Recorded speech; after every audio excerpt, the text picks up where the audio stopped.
When the holidays start to feel a bit repetitive, reach for a Sprite Winter Spiced Cranberry and put your twist on tradition. A bold cranberry and winter spice flavor fusion, Sprite Winter Spiced Cranberry is a refreshing way to shake things up this sipping season. And only for a limited time. Sprite. Obey your thirst. This episode is brought to you by LinkedIn. Healthcare professionals can lead their careers with LinkedIn. Discover jobs by specialty, preferred shifts, and even desired salary. From mental health therapists to radiology technicians, it's now faster and easier for healthcare professionals to find the right fit. Learn more at linkedin.com/healthcare. Side effects may include faster job placement, improved work-life balance, and increased career satisfaction. Meet the computer you can talk to. With Copilot on Windows, working, creating, and collaborating is as easy as talking. Got writer's block? Share your screen with Copilot Vision to help spark inspiration, and use Copilot Voice to have a conversation and brainstorm ideas. Or maybe you need some tech help.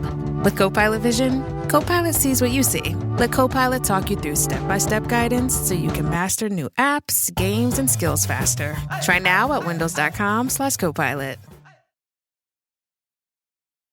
10, 9, 8, 7, 6, 5, 4, 3, 2, 1, 0. Women's Wrestling Talk, the #1 women's wrestling network on the planet.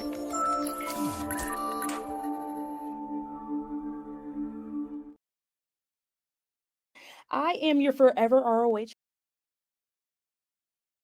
I am your forever ROH Women's Champion, your fallen goddess, the Alpha, the Minion, Overlord, the ROH Gatekeeper. But most of all, I am the best in the world, Athena, and you are watching Women's Wrestling Talk. Oh, happy Wednesday. Happy Wednesday. I can't believe it's December 10th. Like we just like, I don't know what happened, y'all. We here. We about to hit 2026. I can't even explain it. But my name is TK Trinidad. Thank you for watching WWT Live, the Monday edition. And I am not alone. I just found out not only is she the sweetest ooh, she's also the shady lady. Honey is in the building. Oh, yes. Buzz, y'all. What's up, WWT Universe? Happy to be here. It's your sweetest oos in the house. Happy hump day, y'all. Happy hump day. What up, producer from the future? What up, Lewis? And we have the PR princess herself on CEO Wednesdays. Miss Courtney Rice is in the building. We're going to have to go back because it's Timeless Elite Wednesday. We're not dealing with anything because if you try to take over a day, have all with this. You are right. Timeless Elite. It's Timeless Elite Wednesday because how about showing up on Wednesdays? And since the fact that you say something in existence so many times, it gets into the zeitgeist. I so apologize. Oh my God, taking over. He is taking over. Saying, you're not taking over because winter is coming, and I am the Ice Queen for tonight. That's why I got my Arctic aura lights on today. For the winter theme. That's the name of the light setting. I am Arctic the Timeless Elite Ice Queen. So yes, ma'am. Oh my God. Timeless Elite Courtney of the House Stark on her Ned Stark. Oh my gosh, Dylan saying the disrespect. I totally didn't mean that. However, the thing I heard it and I was like, let me look down because I don't know.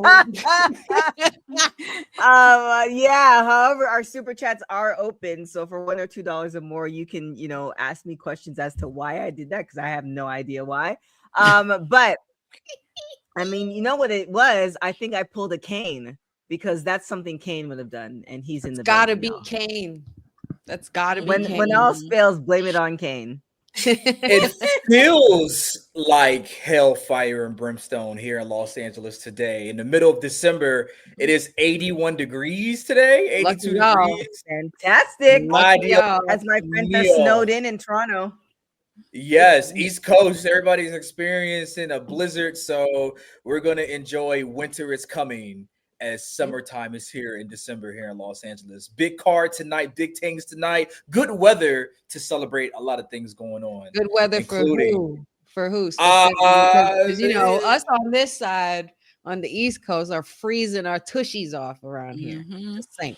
I apologize. It's cold. But for Dylan, our producer for the future, I know we said we are going to start with one story, but for his sake, I think he also asked me this morning at 5 a.m. I think. Let's do that AEW Dynamite preview real quick, Courtney. Don't rain on my parade. Just to make sure that we put a stamp on what Wednesday it is. You know, I get it. Timeless Elite Wednesday.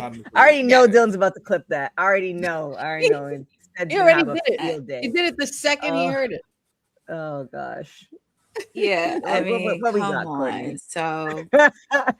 So I mean, as I mentioned, winter is coming to Hotlanta tonight on AEW Dynamite. We are on the road to World's End. We got some Continental Classic action happening, but of course, we have the anticipated match, the AEW World Heavyweight Championship. Eddie Kingston, who, by the way, is getting his first shot at the AEW Championship during the 6 years of AEW against a guy he knows all too well, Samoa Joe. So happy for Eddie. He's getting his first taste at AEW Gold, and this is going to be a battle between these two big boys in action.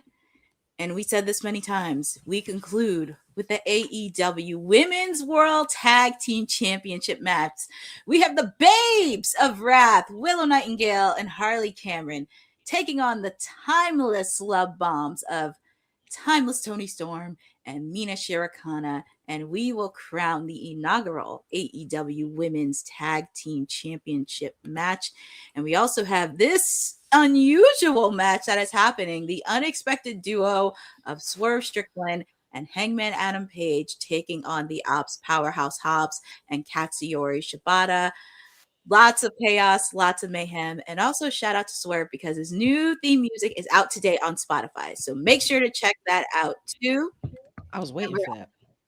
And we're also going to continue with the Continental Classic. In the Gold League, we have the leader of the Gold League, Kyle Fletcher, taking on Speedball Mike Bailey. And this is going to be fun between these two guys. And in the Gold League, we have the reigning Continental Champion Kazuchika Okada taking on Jungle Jack Perry. If you did watch Collision from over the weekend, unfortunately, because of his injuries, Darby Allin had to withdraw from the Continental Classic, and now we insert Jungle Jack Perry. All this and more happening on AEW Dynamite with yours truly, with Timeless Elite Wednesdays, because you get to hang with me, because it'll be a hazy shade of winter at the top of the hour, and we're also going to have on 8 p.m. on TBS and simulcast on Max. And is there a match in particular that you guys are looking forward to for Winter is Coming? Definitely, yes. But I also want to say, did you hear the emphasis on the timeless, the t and timeless? Like she just wanted to make sure. Yeah. Oh, sorry, y'all. I'm trying to figure out. Will did something where it looks a certain way. Oh, now we're all off. It looks a certain way. I think that's it. On IG. I think that's it. Hi, people in IG land. I'm definitely looking forward to the tag teams for sure. What I'm looking forward to it, but I'm also hoping that they maintain it, because oftentimes in tag teams with different promotions as well, it's like, okay, here we are tag teams, and then then there's no story for a while. So I hope once they do that, there's more storylines for women, as we've been talking about for AEW since its inception. Anybody else? I was going to say pretty much piggyback on that, TK. I'm with the tag team match, of course. Did you say that they were concluding the evening, Courtney? Is that what you said? Do we know the order of the card at all? I think the main event will probably be Samoa Joe and Eddie Kingston. Will probably close out the show. I guess rightfully so. But the women's is pretty main event worthy to me as well. I'm looking forward to seeing how far they take it with this tag team, because like TK said, sometimes when they introduce new titles, even in other promotions, and we've even seen it in ones we talk about all the time, where the tag team titles can get lost in the sauce, and you don't want to waste title. You don't want to waste the titles, and you don't want to waste the talent as well, because we have individual talent coming together as a tag team, for a common goal to elevate women's tag team wrestling. So I hope that they can consistently stay with that goal. Kane, you've been very quiet. Oh man, I've just been fantasizing about Willow Nightingale holding up her World Tag Team Championship tonight. Trying to figure out if I can purchase a Willow plushie with the title wrapped around her. Tonight is the night. It is time to start the Willow Wembley to happen for her to hold the AEW Women's World Championship.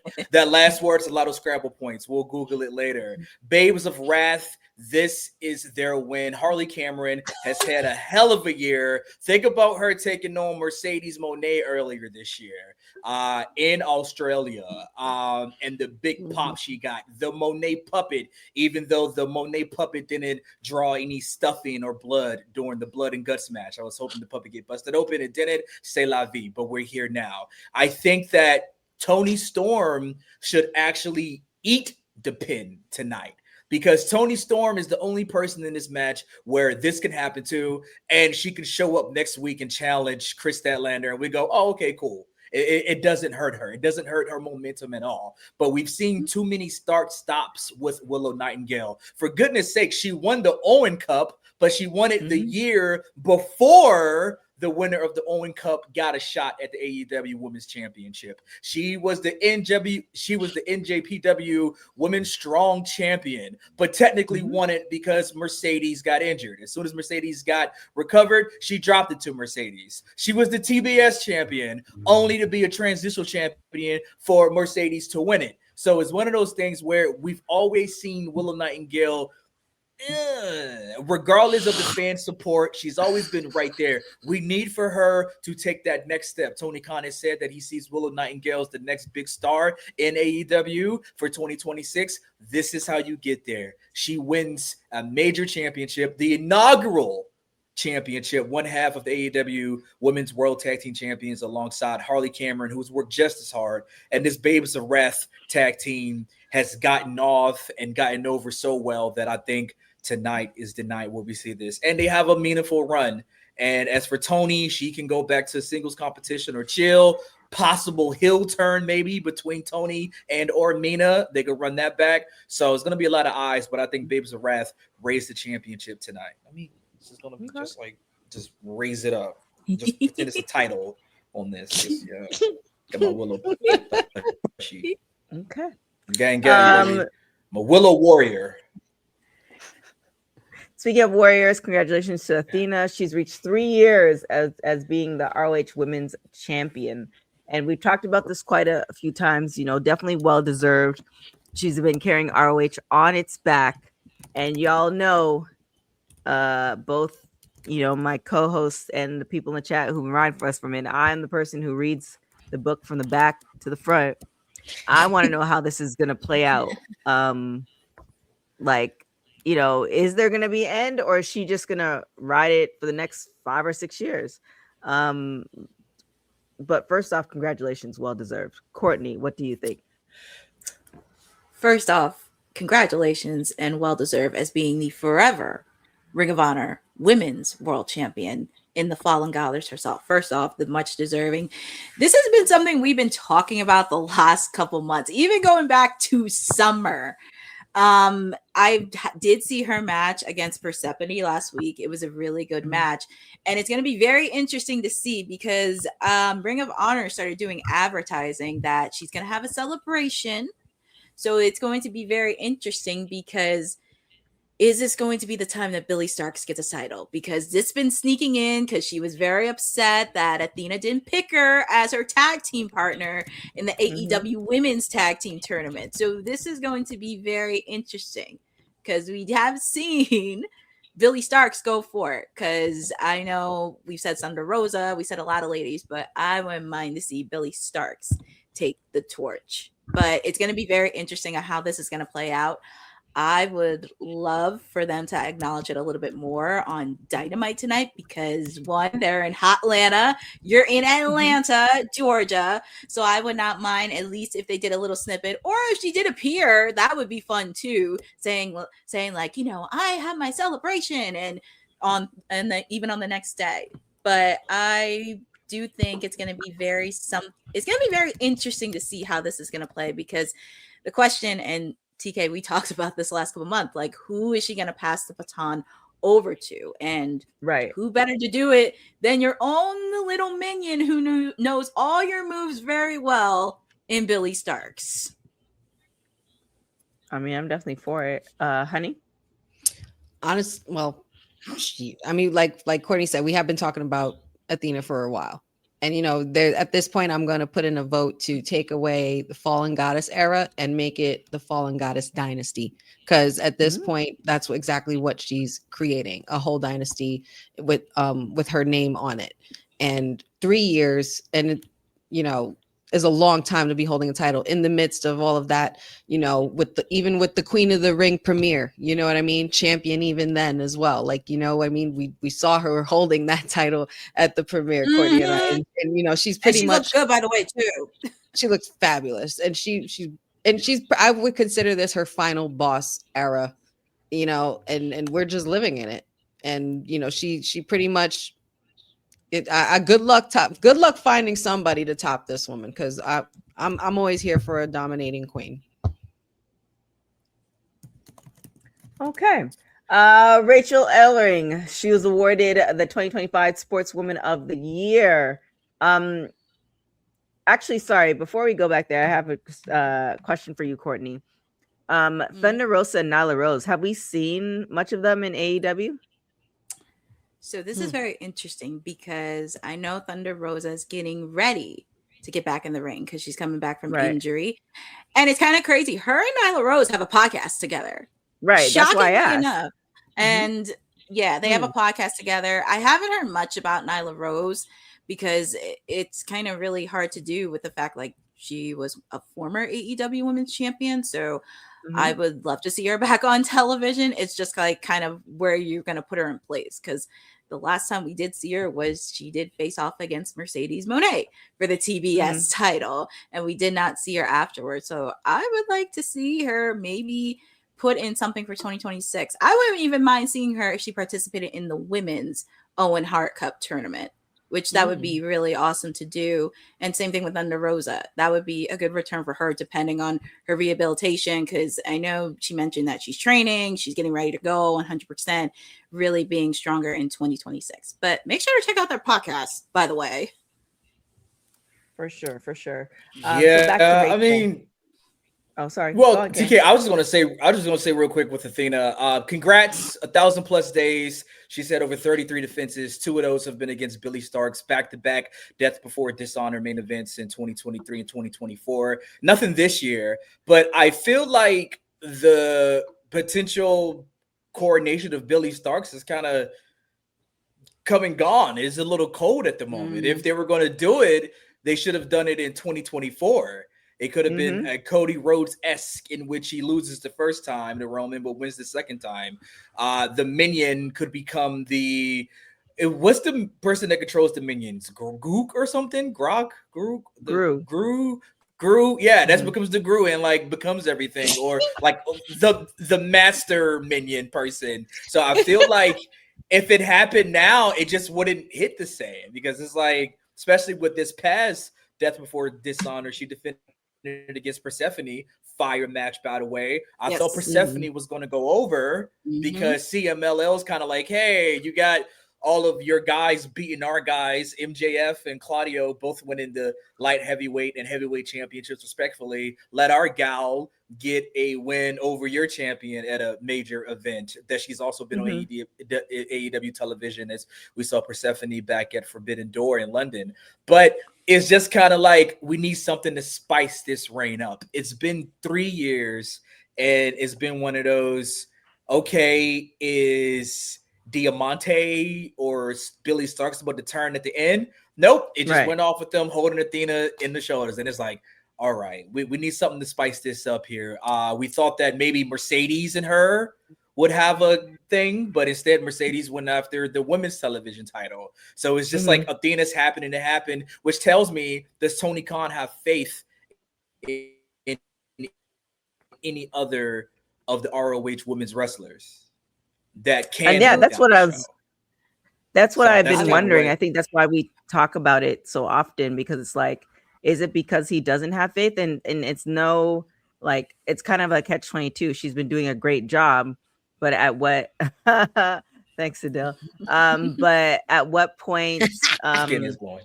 You know, Skin does is glowing. she? Skin is glowing. That part. At what point does she like? When are you going to give somebody else a chance? Because you can't really build somebody. If you're pushing Athena for everything and you're not really building up the rest of the women's roster, then it's like you're not building up somebody else to be the champion. Like, I think Billy Starks was a good one. Queen Aminata was a good one at one point as well. So it's just kind of like, who? Crazy. Yeah. It's crazy. Crazy you mentioned that, because the newest signee for Ring of Honor, Zada Steele, put out a tweet earlier today towards Athena regarding her celebration. So who knows what's going to happen with that? Yeah, I would like that for sure. That's exciting. So back to sorry for the detour. So back to Rachel. She was awarded the 2025 Sportswoman of the Year, and Rachel's another one too, where I think she came in at was it close to the very beginning, right, for AEW, or like in and around, and like I remember her with like her and you're not really using her, right? So or congratulations to her, but what are we doing with her? Right. So this award was like that was me. I was lip. That was me. That was me. It was like Court. That was definitely Court. It's one of those things, and I think Will and I did talk about this regarding Ring of Honor. And this is nothing against Tony, because I have gave him constructive feedback on my watch along. You need to have an assistant to help you when it comes to creative, or at least somebody in Ring of Honor, with the fact you have a lot of people that used to wrestle at Ring of Honor, and you could pick up their brains. People like Bryan Danielson or Nigel McGuinness or Samoa Joe or Roderick Strong or Kyle O'Reilly, or how about the guy that we don't know his injury status, Adam Cole used to wrestle in Ring of Honor. Right. So that could be something to pick up your brain, and that could be something as an opportunity and thinking like, and I can't believe I forgot it, Mark Briscoe. Mark Briscoe used to wrestle in Ring of Honor, and just like picking out their brain and thinking, what's the vision for Ring of Honor? Because they do have some good programming. They really, really do. And I've watched it a few times as well. And I think with Rachel Ellering, because I have watched her matches on Ring of Honor, on AEW Collision, and this would be a good opportunity. And especially with the fact too, I wouldn't mind. I know she's advertised to be on Ring of Honor tomorrow, but I actually wouldn't mind seeing her if she did a program with Deonna Purrazzo for the Ring of Honor Pure Women's Championship. At least they gonna run it back. Possibly, I wouldn't mind seeing that, because it would be nice and a good opportunity for her to at least get some taste of gold, working with somebody like Deonna, who's been around the block, and also give you an opportunity, because this is a new champion. Surprise, surprise, another championship created by boss man Tony Khan. So at least make it something useful of it.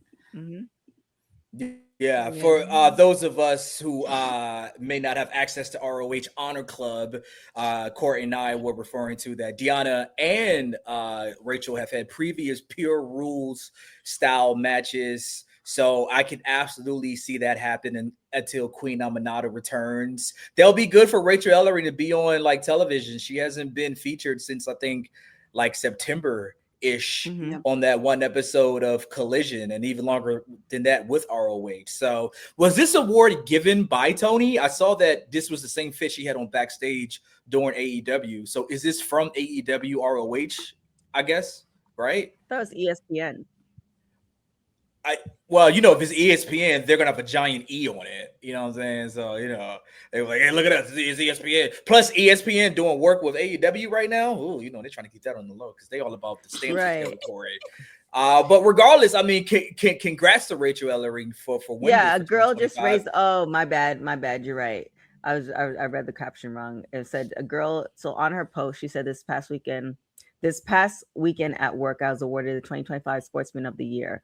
Wow, I'm honored and humbled and proud. Just a girl raised on ESPN and Sports Illustrated, out here pushing herself every single day to learn more stats, watch more games, and pronounce every last name flawlessly.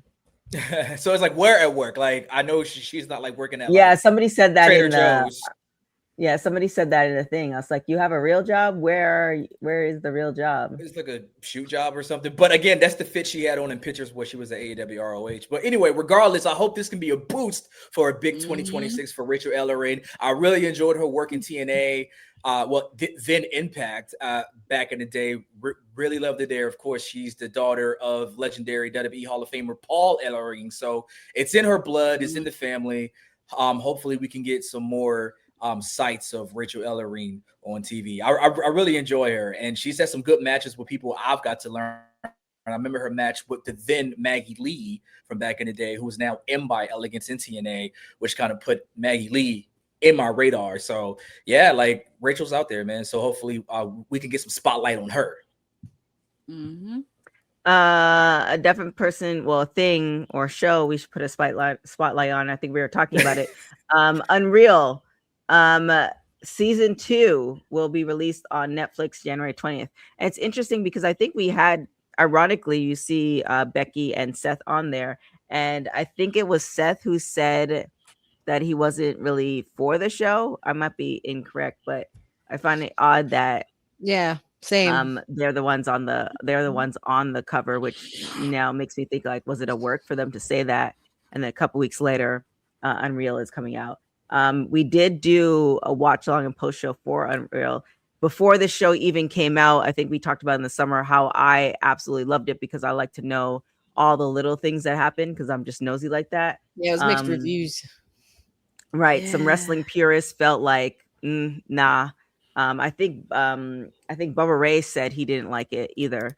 So with that being said, I guess, honey, are you excited? Did you finish watching season 1? What things are you hoping to see in season 2? Well, according to, because I know they have, they also announced the list of people that they're going to be covering, and I'm really intrigued to see this one. Almost a little more than the last season. The last season was very good. With me, I'm a little bit in the middle because I understand why they're doing this. And this is stuff that I was always kind of interested because, you know, it's part of why I also do this because I love it and I want to eventually be the person in that room one day. So, you know, right. It's cool and it's understandable. And I understand why wrestling purists don't mess with it at all. But at the end of the day, there is another audience that they're trying to capture, and it's on a more global scale to the point where they're getting the casuals. They're still trying to pull in, you know, the ones that don't really watch, but know that it's still around. And, you know, they're trying to peel back a curtain. So that way there's also, you know, the IWC and internet marks that take it a little too far with results. And if their favorite doesn't win and all of that stuff, you know, but I'm really intrigued on the list of people that they're covering. So they have, this is the list here: Seth Rollins, Becky Lynch, Cody Rhodes, Rhea Ripley, Pat McAfee, Jelly Roll, R-Truth, which is very interesting to me, Io Sky, which I'm probably really excited to see that, Chelsea Green, Penta, Lyra Valkyria, and Naomi, which I'm sure is going to be a bit of an emotional one. Yeah, I really like what they did with the first one. I don't mind as long as they keep it with different superstars, you know, and keep us in the loop, because there's a lot of other superstars that there's so much talent on there to cover. Then they're all fan favorites. A majority of that roster are fan favorite wrestlers now, you know. Right. So those are some good names. on there to cover from the last year and the last couple of years. Who knows how far back they go, but it's till January 20th. It's gonna be on and popping. So we gotta get our popcorn like ready, get a around the watch corner. along legit, and let's do it. Court. I will say, because there's a few episodes I have to watch from the first season, because for me, I'm looking at this in both lens. From a PR perspective, I'm always very interested on seeing the behind the scenes stuff, and also for me working as a commentator in the independent scene, and also hopefully one day working on creative, and also for my own PR business as well, helping media train professional wrestlers as well. So that's also another thing I'm always interested in, like the mechanics, the back scene stuff. I get it. Now, as a fan, of course, you don't, as Professor said in his disagreement, you don't want to give away the secrets of professional wrestling, which I get it, because you don't want to give away that. And also very intriguing for season 2, because I did look at the list, because there's actually one superstar that I'm very intrigued. I mean, obviously Naomi's going to be emotional, but Lyra Valkyria is somebody I'm very interested in seeing, because I think people know about Lyra, but I don't think a lot of people don't have the deep understanding on who Lyra Valkyria is. Obviously, of course, some of us knew her from like NXT and up until now. And I know some people are kind of thinking like, who is Lyra Valkyria? But I'm very excited that she is getting a spotlight, especially with the fact being the inaugural Women's Intercontinental Champion. She had that great rivalry with Becky Lynch, especially delivering both matches from Money in the Bank and SummerSlam. And also very excited to see that. So I'm very excited to see how they're going to do with Lyra, and also very intrigued. And also R-Truth as well, because I know that created a lot of buzz too. So it's kind of like the behind the scenes of what happened with R-Truth when he came back for Money in the Bank. That's also going to be very eye-catching and eyeball. But I wouldn't mind watching season 2. So as Honey said, get your popcorn ready, get everything settled for January 20th on Netflix, because it's gonna be a lot. It's gonna be a lot to unpack for season 2. And don't forget to get yourself a NordVPN on us. Type in WWT, get 75% off, so you can watch this from other places. And, NordVPN definitely is a game changer. It is.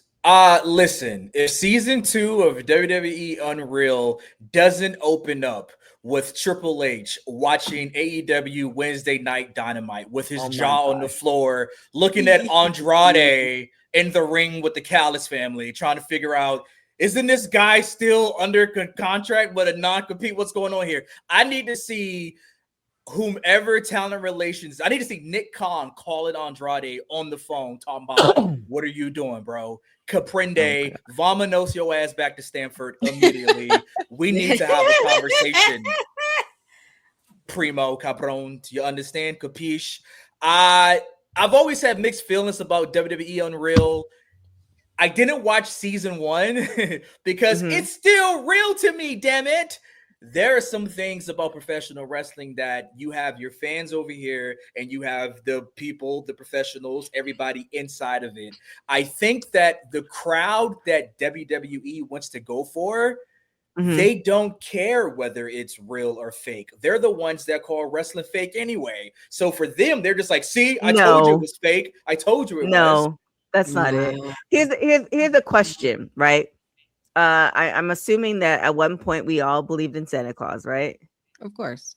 Yeah. And I'm assuming we all know that Santa Claus. Watch your words. Watch your words now. Well, family show. We don't want to ruin it for the kids, but we understand. Right. Or kids at heart. But you still, and you, for the kids at heart too, you still partake in the festivities. You still embrace the Christmas spirit. You still, and again, this is not my campaign for people who are like wrestling purists. They don't want to watch it all. However, it's how they did it, because I did watch all, I believe it was 6.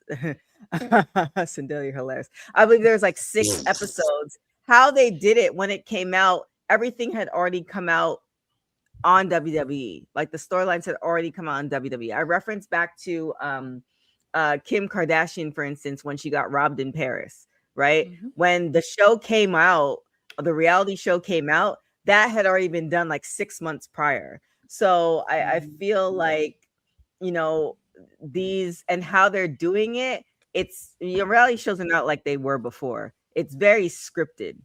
So how they're doing it, I think you're getting an extra layer. Not I think, I know you're getting an extra layer to the story that you already saw that happened 3 to 4 months prior to. So for the wrestling purists, you're not really seeing too many things that you wouldn't know. Like, we all know there's a gorilla position. We all know that it's not just Triple H by himself there. Like, we all know that. It's for the people you know, that are like, why they call it gorilla position and haven't seen the hundreds of documentaries that we watched, that we know why it's called that. Right. So it's like, is that even explained though? Ask your grandpa what gorilla means in WWE or who that was. Well, no, it's gorilla's not explained, but however, if you and it just depends on where you are. I think because being in the entertainment industry, there's certain things that I kind of know and I appreciate seeing the behind the scenes thing. If you're like, oh my gosh, this is amazing, and you don't think that, you know, one wrestler is friends with another wrestler, and you see it backstage and it ruins it for you, then like, don't watch it. But if you see that and you're like, oh my gosh, they're friends behind, you see them shaking hands, but in the ring, they told such an amazing story that you believed what was happening in the ring, that means they're doing a really good job. It's like reading a book. It's like, you know, it's like reading a book, watching a movie, you know, a film, like a film that's you know, a fantasy film. I don't know when it comes to professional wrestling, because wrestling is such a different beast that it can be, that this particular show can be dismissed as just don't watch it. And the reason why, it goes back to what I originally said, as far as I don't think this show is for wrestling fans. Unreal, what WWE's doing, producing, it's not for the diehard fans, because you see our responses to it. It's for the casuals. It's trying to grab people who this may be on the, hey, if you like this, maybe you can watch this suggested watch list. And it's one of those things where it's like, well, they wouldn't care anyway, because this is not going to change their perception about professional wrestling. This show does nothing to bring them in to wrestling, which is what the point of these programmings should be. Okay, because if someone doesn't believe in this stuff, then this show is not going to help. You want to help enhance your product and get viewers in. They had a show like this, similar, minus the unreal and calling it non-unbelievable stuff. It was called WWE 24. Remember that show where like the wrestlers on the road, he's going back and forth? They could have kept it with that energy, you know, or like the behind the scenes of WrestleMania type, to come out outright and say, okay, this is how the magic has happened. Wrestling is magic. It's a suspension of disbelief. We see the Irish whips. The Irish whip already gets rid of, it's like, okay, I got to believe you run somebody in the rope and they turn it back at the rope. So it's already that suspension of disbelief already. So it's one of those things where I understand it from a Netflix standpoint, but the audience that they're trying to reach, I don't think they're going to reach it. It's like in media, TK, when people hire influencers to do radio, they never get that return on investment, because the audience they're going for, they're not going to get, because that audience doesn't care about their influencer doing something outside of whatever platform they discovered them on. And you know, I just think this applies to Unreal. But they brought it back for season 2, so something's working. Here's a question. You remember Total Divas? Yep. You remember Total Bellas? Yep. Do you know how many people started watching wrestling because of those shows? It's the same effect. Do you know how many people? Oh, sorry, go ahead. Yeah, do you know how many people started wrestling? Not even started watching wrestling, but how many people started wrestling because of that show? I think you are gonna have, you know, the people you were just talking about, Kane, but you're also gonna have the people that it becomes interesting. Now you want to see more. Like, I'm the type of person that if I see something and it's interesting, like for example, I mean, it was definitely interesting to watch the whole Diddy thing. Now I'm on Google looking at different things. Like I was looking at who Capricorn, whatever her last name is. Like, oh, I never heard of her before. I'm gonna go and look her up. Like that. I'm that type of person, and I'm pretty sure I'm not. You know, even though I think I'm special, I know I'm not the only person. So it's like, yes, I agree with you in that sense, but like you just ended as well, there's a reason why there's a season 2. Thank you. Thank you, Capricorn Clark. Yeah, Capricorn Clark. I'm gonna piggyback off of that, TK, but I would have to respectfully disagree that it doesn't enhance the product or bring people in, because not for nothing, look at how big Netflix is, number one. Number two, everybody, pretty much almost everybody in the world has Netflix now. And also, as long as what's more enhancing to the product than clicking play and running that Netflix streaming number? You know what I mean? As long as there's an effect there and numbers don't lie, that there will continue to be seasons. Return on investment. There are a lot of people who are watching. And also the popularity of wrestling is hotter than ever. Yeah. It's the same effect that, you know, when they brought in the Swifties, all of a sudden all the little girls wanted to watch football, and you know, all the dads are about, you know, it's that same kind of effect. Yep. Yeah. We're not going to expose the NFL scripts yet, even though they exist. Or the NBA. Or allegedly.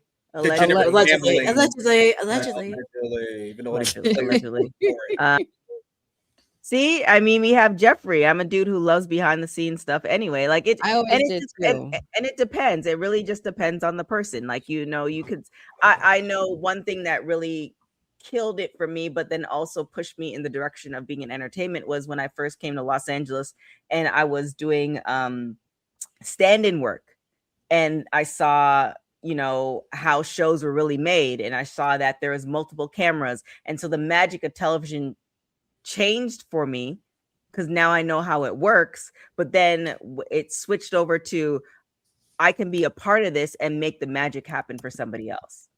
So like I totally get where you're coming from, and I think everybody eventually kind of knows where they sit.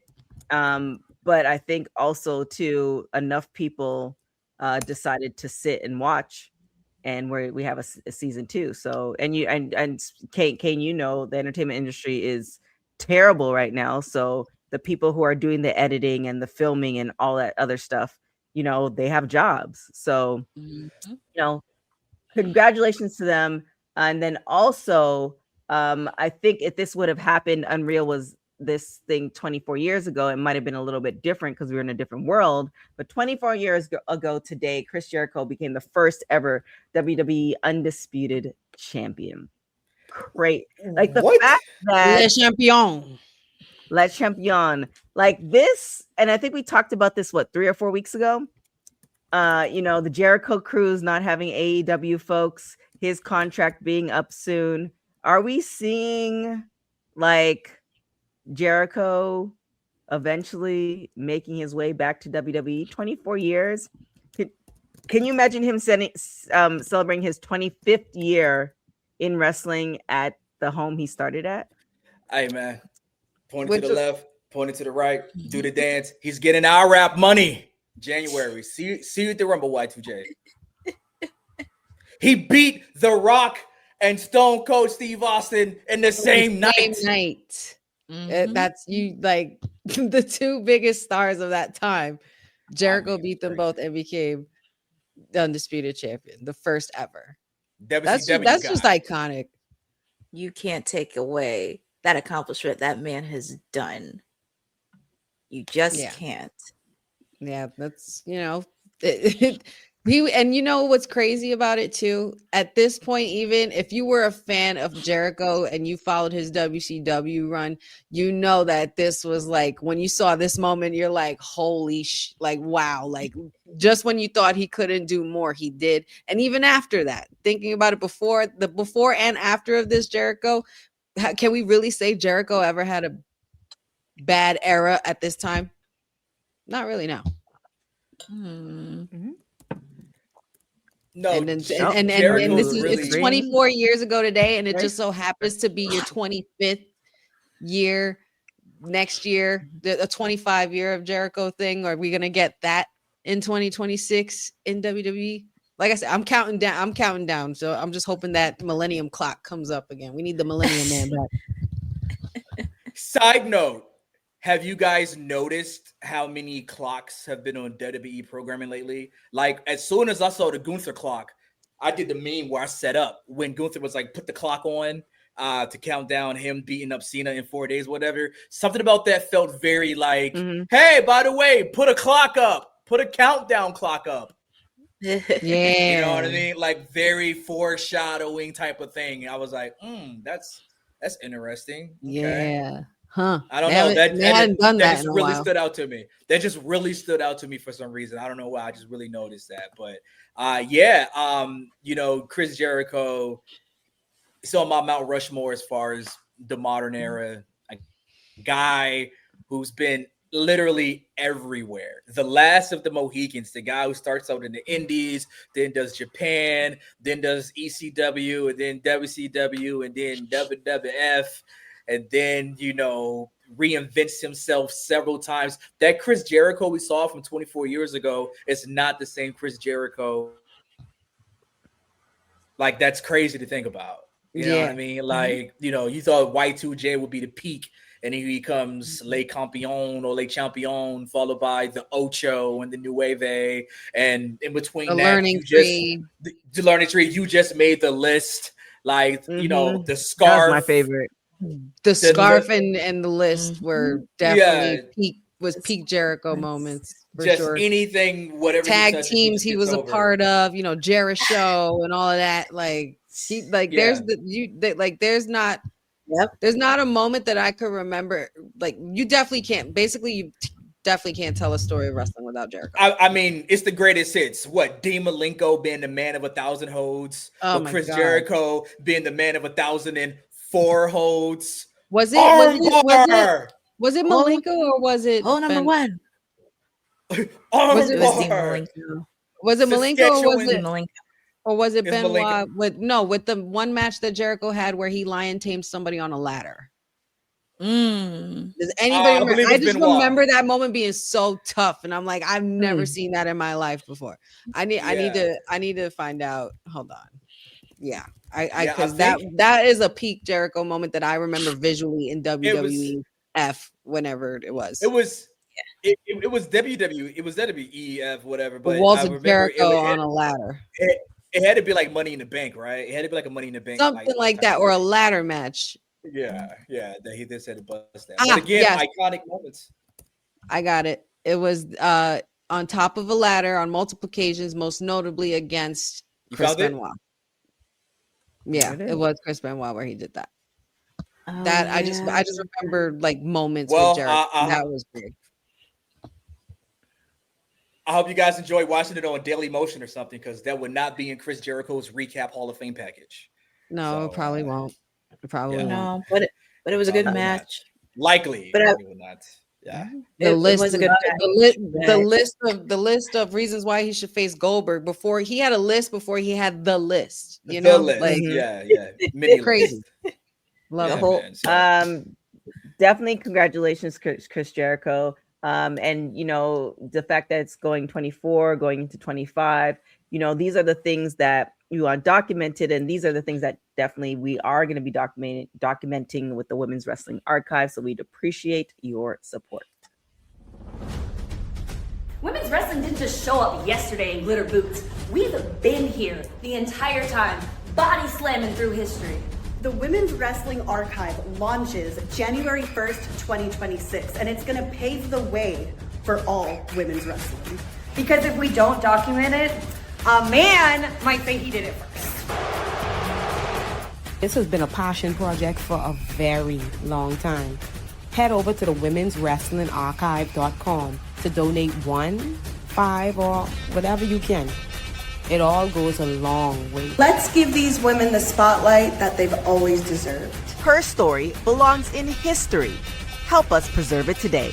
Join us at womenswrestlingarchive.com. Support the archive. Support women's wrestling. Donate today.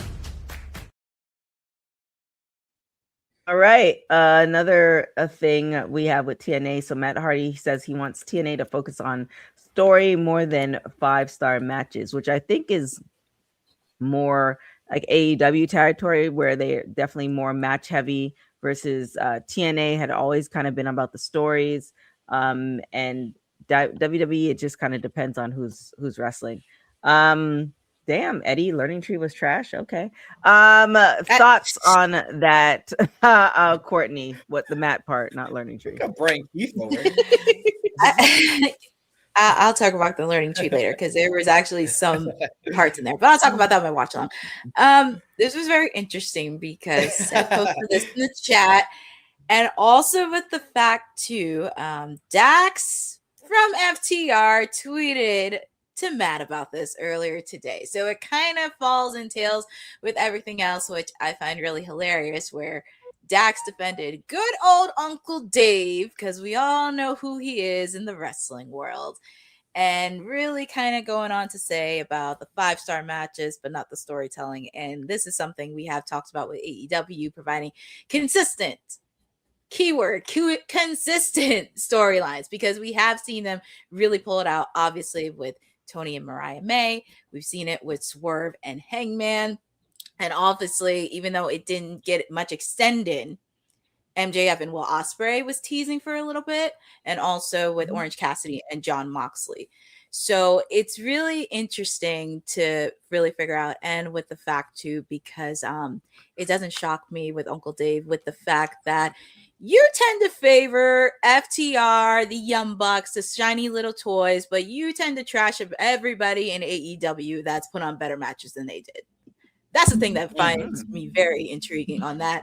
And also, Matt's not wrong about this, especially with the fact with TNA, because surprise, surprise, there was a report over the weekend where creatives in TNA has been in question right before the lead up to AMC. So it's very interesting. There's questions with TNA and their booking, and also something that we have talked about the last couple of weeks with their side on really kind of thinking about what is going to be the vision with their tag team division, their knockouts division, and also who is going to be in the TNA world title picture.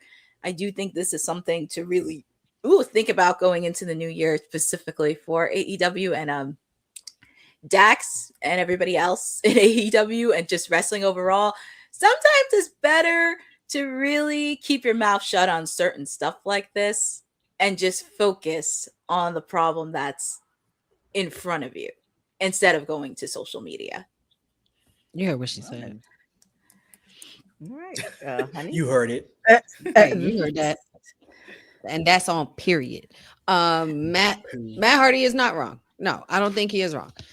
We love our 5-star matches. Yes, of course. But we all know what really drives these matches, and that's storytelling. And without storytelling, you can't have a 5-star match. So one can't be completed without the other, in my opinion, anyway. But TNA, honestly, leaning back into the storytelling mode is probably the glow up that they need right now. Right. And it's probably the glow up that they've been yearning for to get people onto that product. Further. Yeah. There was a while where in about 21, 22, 23, Impact Wrestling was really good with the storylines, what they were doing. Since the TNA's partnership with NXT, they've kind of been weaving and a little bit, and they're getting back to it with the invasion angle. But showdown angle. Say too much before we get taken off air.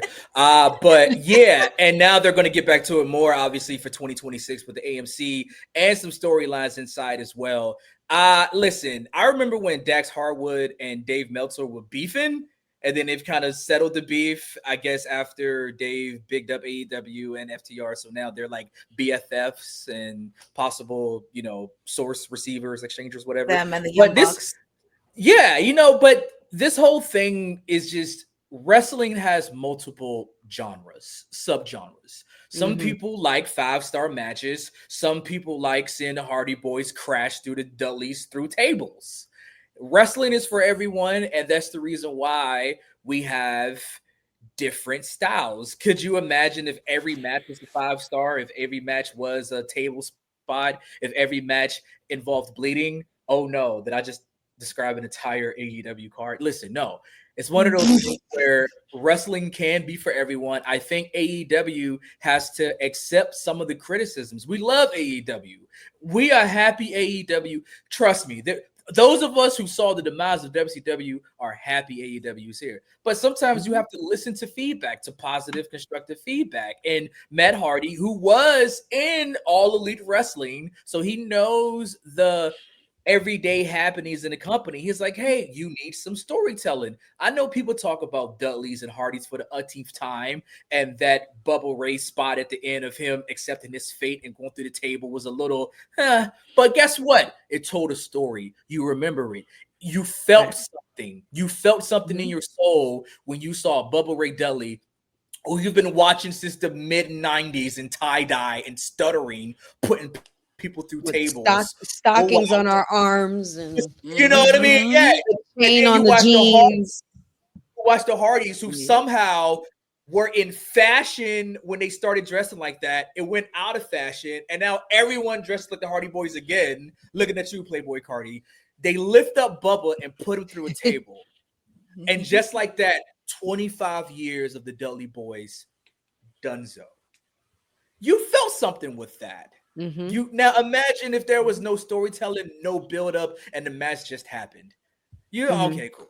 But it means something. And whether it's with veteran wrestlers, with newer wrestlers that you have to be introduced to, you need those elements in wrestling, because you can have a short story to a 5-star match, a long story to a ho-hum match. But when you put all those elements together, I'm sounding like I'm making Captain Planet, but you put those elements together, and that's how you get good, cohesive, quality, palatable wrestling. So everyone's right on this.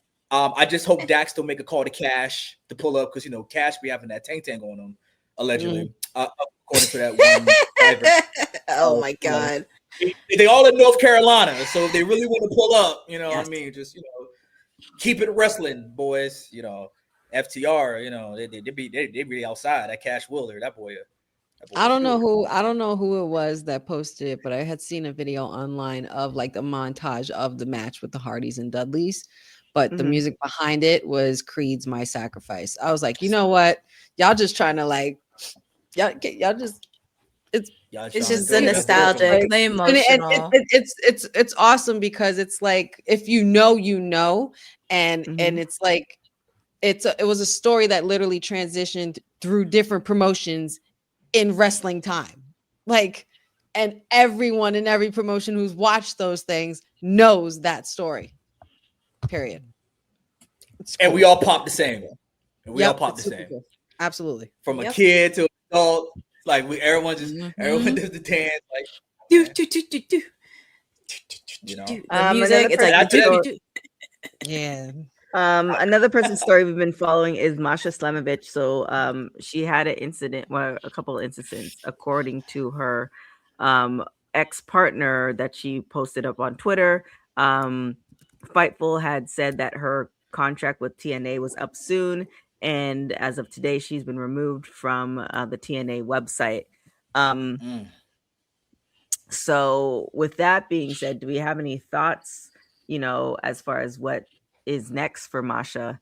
Do you think she will be back on TNA? Do you think this is more of they're taking a moment to separate and then add her back? Because she was really good for TNA. We'll go with PR Princess Courtney. We were actually talking about this over the summer with Masha. I do think this is a serious case that needs to be discussed. I mean, it is okay for her to walk away for a bit to get this cleared, and depending with Carlos Silva and everybody at the team TNA to figure out this situation, because Masha was pretty good. Like the minute she won the TNA Knockouts champion, like she delivered some really good solid matches. She represented TNA until this incident. But of course, you want to make sure you get this cleaned up. You don't want to have to deal with a la Brock Lesnar, which, by the way, that's a whole conversation.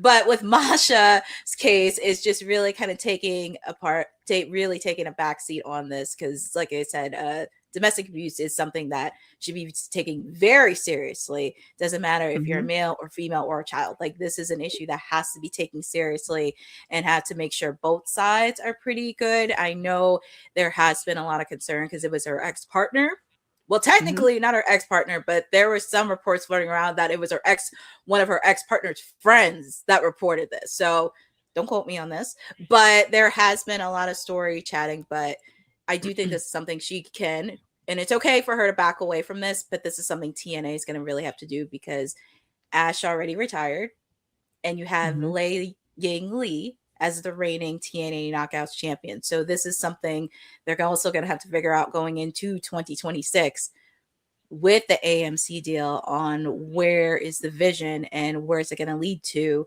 with the TA Knockouts division if you have to do it without Masha Slamovich. Honey?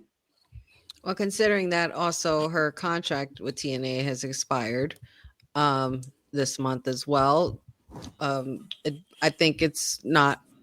I think it's, it's not related. I mean, well, I think it is related of course, into what is going on behind the scenes with her. But it's also been noted that several other independent promotions have canceled her bookings as well.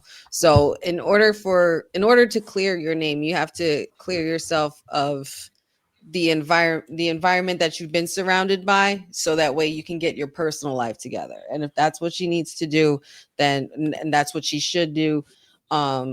Especially if it's something that what you want to do, you want to make sure that is taken care of. It was known on from her perspective that it was a mutual toxic environment, which is, always a lot of he said, she said, but there's always that and the truth. And TNA wants to make sure that she gets to the bottom of that. And they're just probably going to disassociate themselves for a while. But I think she can eventually show up for wrestling, but who knows how long with, allegations like these, who knows how long this could take. Yeah, it's kind of crazy because she did post her statement after this came out a while ago. But it's interesting because it's like society on a whole sometimes, a lot of the time, picks and chooses who they want to forgive. Like it really just it really is just more in time whether they, as I guess the wrestling community, the IWC, like decides to forgive her and she works again, or it's not funny, but or wherever she goes, and now I'm not talking about Masha, I'm just talking in general, she's referred to as a racist. So it really just depends on so many different factors. Well, all it takes is one company, TK. It takes one company to book her, and we'll see what the response to that will be. Yeah, that's all. You know what I mean? Like that's the same thing with anybody who was involved in speaking out. Same thing with other controversies we've seen with professional wrestlers. It's the one company who's going to book her, and then we'll see the response. Right. She has come out and apologized. She's seems pretty remorseful about it. She's come out and put everything out there. So hopefully she takes time to work on herself, to work on this, and we're going to see what indie books her, and we'll see what happens. We saw something similar with Joey Ryan getting booked by some really small company, and once they got wind of it, I mean, the internet just went crazy about it. Like just went, there was like no, and they pulled the booking. You know what I mean? So all it takes is one company to see what happens. So but ultimately, it sounds like Masha just has to work on herself and figure out what type of person, regardless of wrestler, entertainer, anything, what type of person she wants to be going into the future. Wow. Sorry, I just got this crazy text.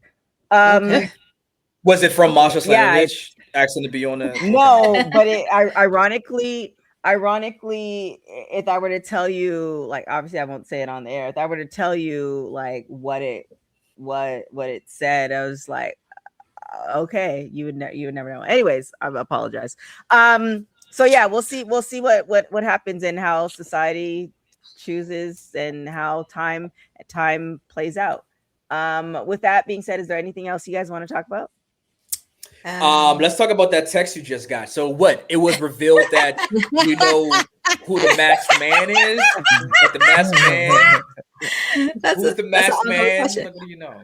Anyway, we'll stay tuned. We'll find out. Or masked men, because they're saying it's more than one. It's more than one. Now that's the new thing too. So yeah, and the person seems a little taller on Monday. Yeah, I enjoy the internet trying to identify the masked man by their glutes. By their glutes. I say, y'all. I saw a couple of those. I saw a couple of those. That had me laughing. What if it's a woman? What if it's a woman? Man, listen. Oh my god! A woman orchestrating it. The Vision doesn't have a woman, but they were about to do it. What but if they pulled it's that a woman who did that? Who's orchestrating it or attacking? Because the only one tall enough was masked.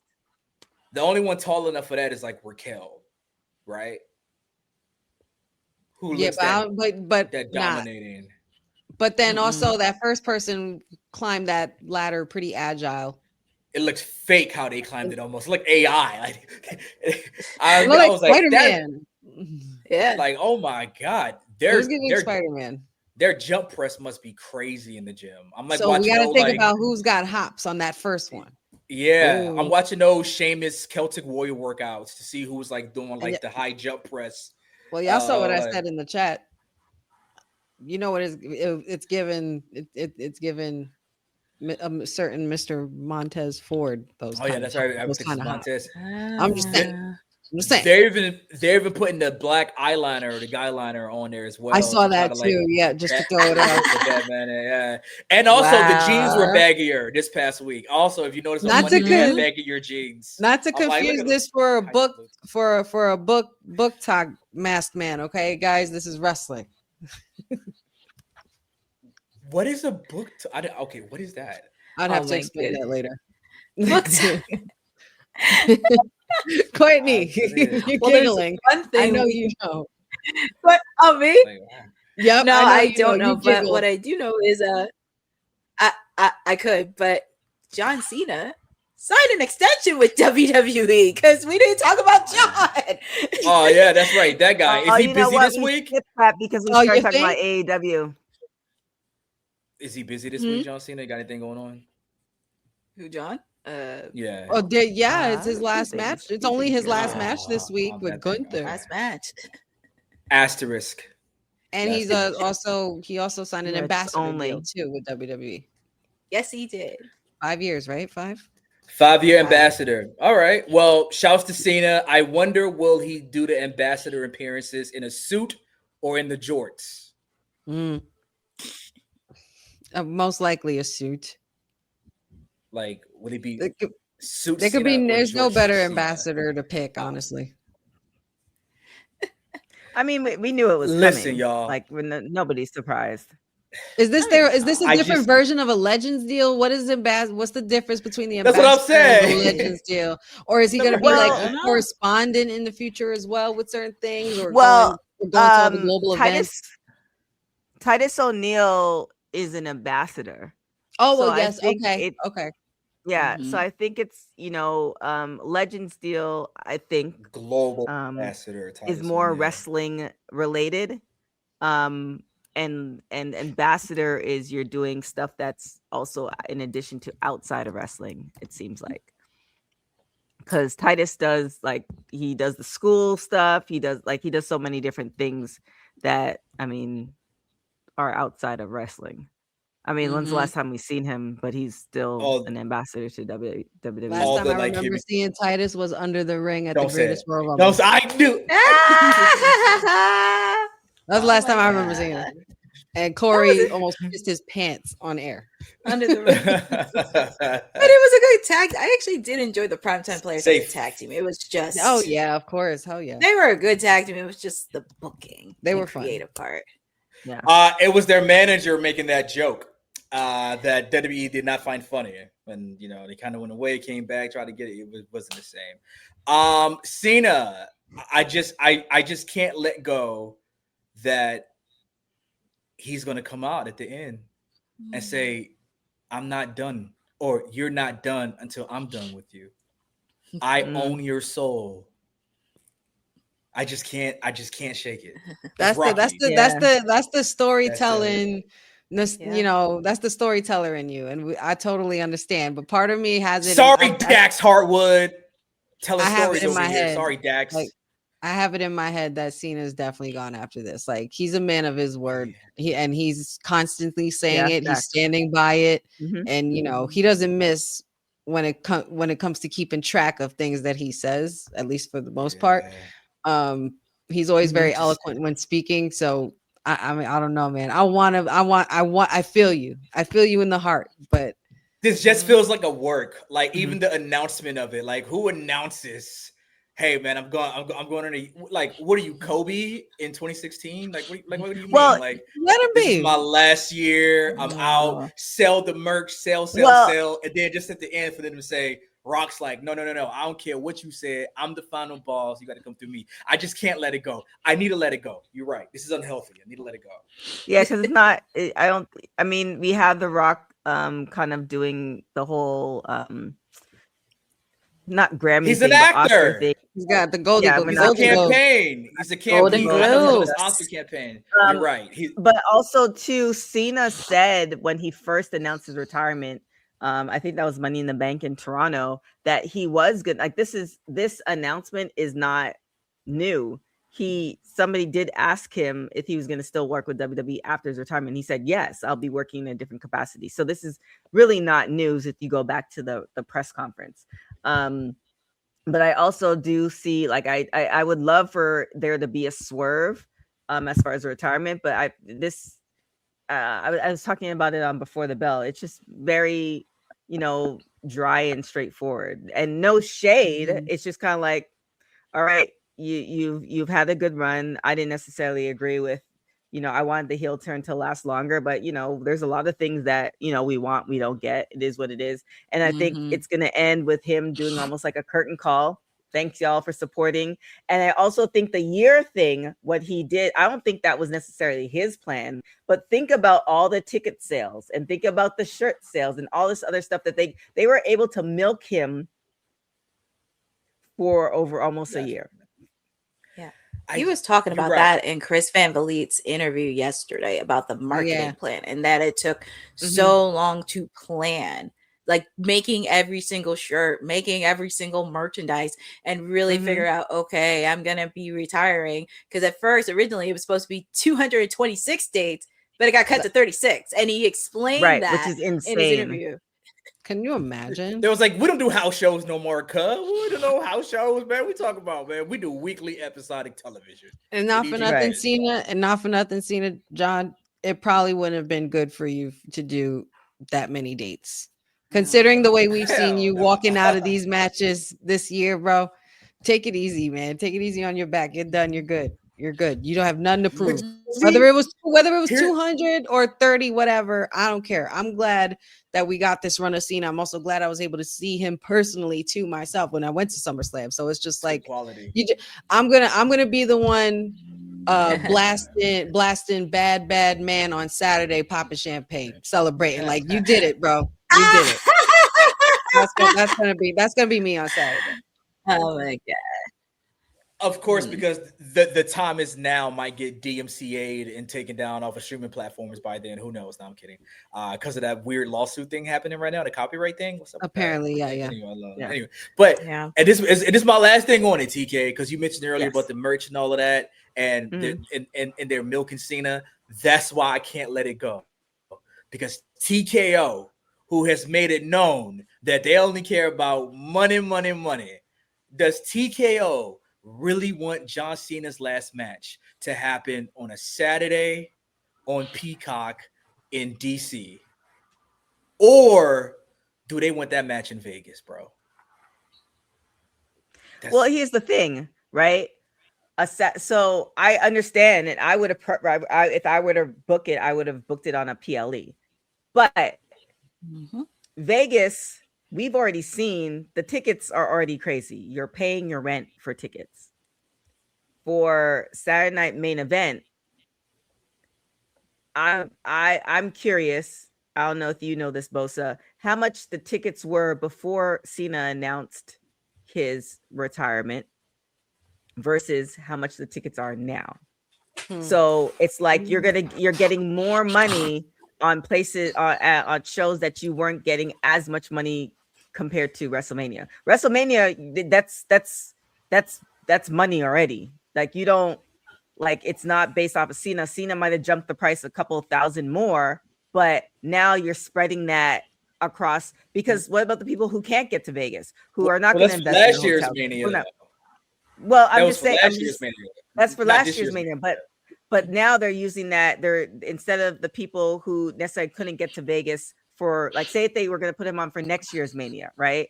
The people who are not going to be able to get to Vegas and book the hotels and all that stuff, but they're closer to the East Coast where they can make a drive, they might be willing to pay for those tickets, which, like, hypothetically were what? Let's just guess they were $200, but because that's Cena's last match, now the tickets are $850. Like now you're making money. Like now you're making money hand over fist. That wouldn't have been the case. So I think I agree with you. But WrestleMania, if that were going to be the PLE that they were going to circle back to be like his official retirement, like you're already making money with or without him. Saturday Night Main Event, the money you just probably tenfolded the money. The fact that it was his last show. It's just, it's the story of Cena, chapter closing. He's still going to be in the WWE as we now know because he signed this new deal, but in a wrestling capacity, I'm gonna miss you, Cena. I'm gonna miss you in the ring. Guys, we'll miss Cena. We'll miss Cena. He was fun. 25 years. Come on, man. I mean, Hogan running WWE was like 3-4 years. Well, it was longer than that, actually. 20. That was longer than Cena. Austin's was 3 years. Michael's was 3. Everybody's like 3-4 years. This man was. He made it to like Undertaker level, like 25 years. Bigger than Taker, because Taker wasn't always the guy. Taker left just before it turned 25. Yeah. No, I'm saying, but Taker wasn't even the guy during this whole time. Well, Cena was the guy for like, 20 plus years, like being like the man, and so QB1. It's something special, real cute player coach, GM and coach, like GM coach. Jeffrey, I totally agree with you. Totally agree with that. Should have.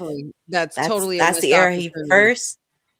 That's the era he first started in. Have a PLE around him called ruthless aggression. Maybe in the future, you might be onto something, Jeff.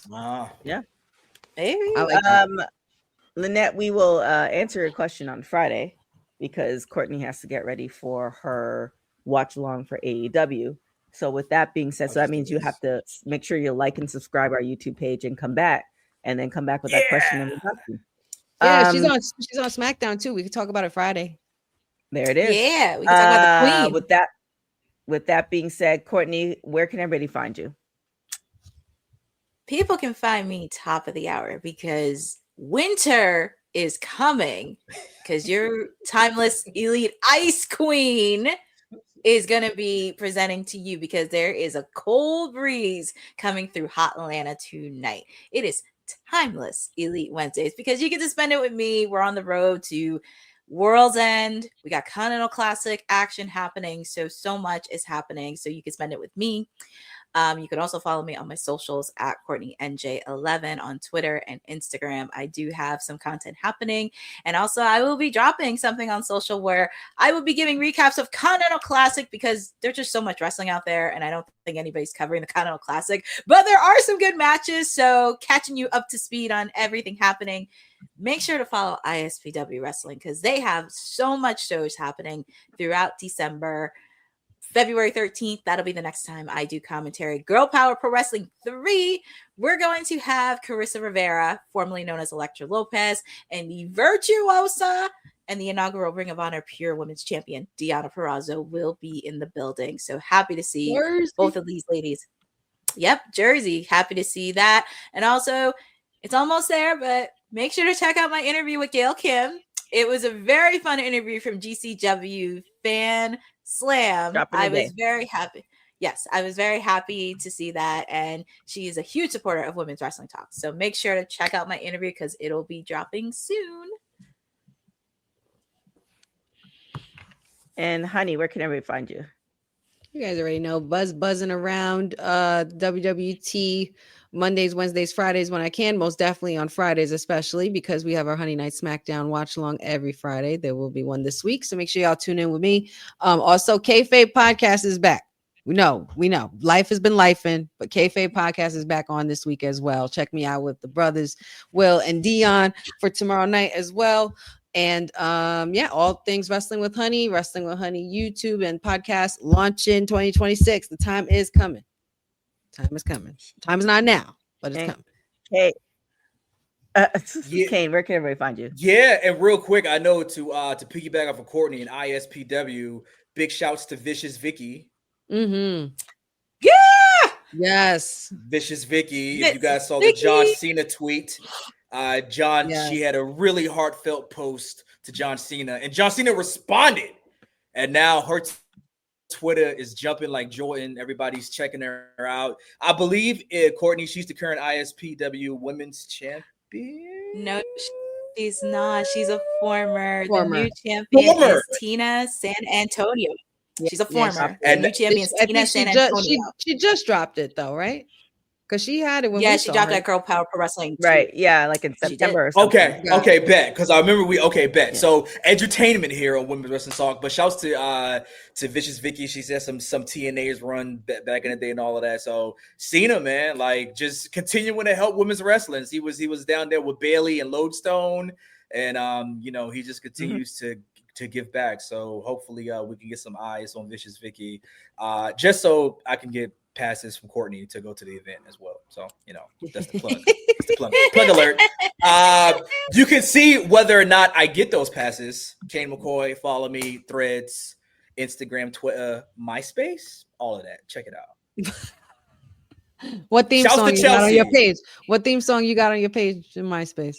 The Time Is Now, John Cena, duh. Hey. Which was out when MySpace was out, so that's not like cap. That's a real thing. It was very plausible.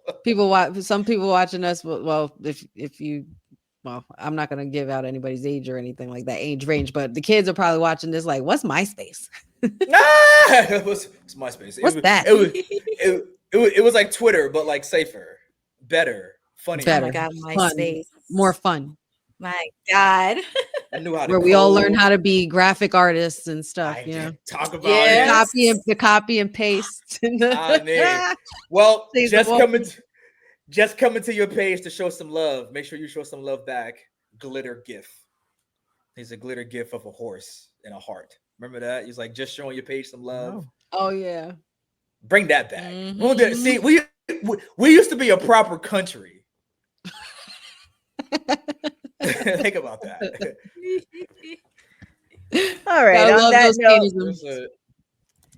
you guys can follow me everywhere at TK Trinidad. You can check out my social media at TK Trinidad. Make sure you check out Women's Wrestling Talk on all social media platforms. We do have an interview with Vicious Vicky dropping sometime in December.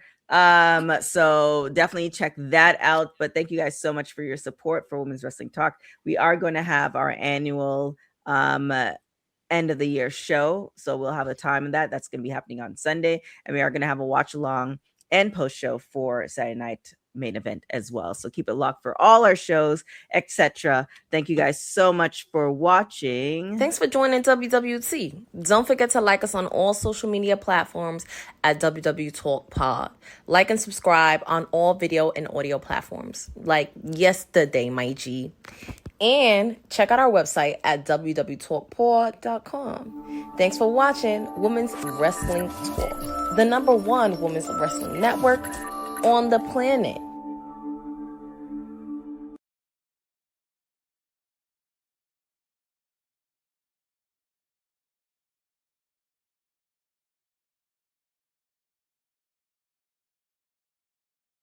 Hey, Ryan Reynolds here for Mint Mobile. One of the perks about having 4 kids that you know about is actually getting a direct line to the big man up north. Mm-hmm. And this year, he wants you to know the best gift that you can give someone is the gift of Mint Mobile's unlimited wireless for $15 a month. Now, you don't even need to wrap it. Give it a try at mintmobile.com/switch. Upfront payment of $45 for 3-month plan equivalent to $15 per month required. New customer offer for first 3 months only. Speed slow after 35 gigabytes if network's busy. Taxes and fees extra. See mintmobile.com.